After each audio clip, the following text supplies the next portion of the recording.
As an entity now, you are obliged to give your best to this country. My colleagues, out of emotions, they are really feeling bad because of your presentation. I don't want to condemn, but it is short of the standard we expect that with the new nomenclature you have, with the new powers you have, you will do better than what we are presented to with. The whole country today, everyone is getting worried as to how we are going to manage 11-point-something trillion of deficits. We're not even sure of how we are going to take care of the overheads for people to be able to work, to continue the productivity in this country. NNPC have given us data, we read in newspapers. When you come to defend, you defend by data, but physically out there, it's not the same.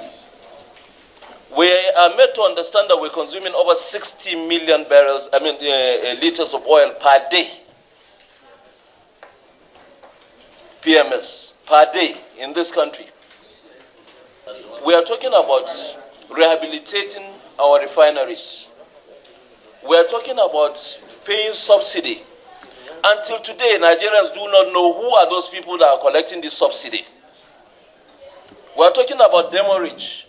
We are talking about what do you call transporting, when you transport, bridging. All these things are confusing to us.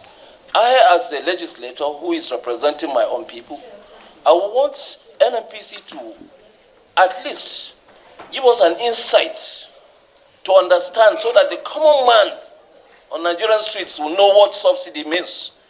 I don't know where that subsidy is coming from. I don't know who is taking the subsidy. We want to know, is the refinery going to be ready in December? Because we are seeing that contract has been awarded to work on oil theft. And right now, Nigerians are living on those locally produced refined diesel.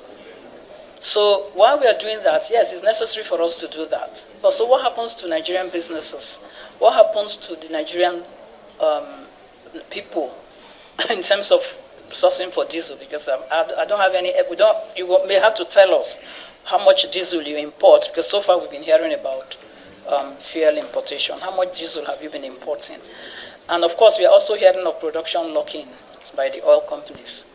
Because of the theft, they are not sending their product. They are producing and locking in, so that their products are not wasted along the pipeline.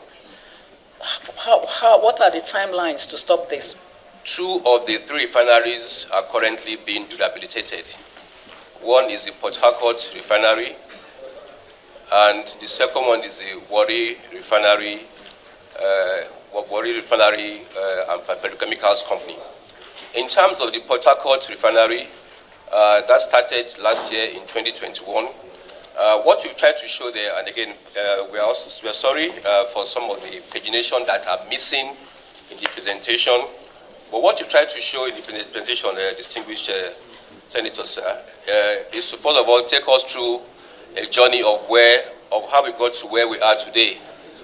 The plan is that by end of Q1 2023, the Area 5, which is the old Port Harcourt refinery of 6,000 barrels per day, will be operational. The other 150,000 barrels per day, which is the new Port Harcourt refinery, will be operational by end of Q4 2024.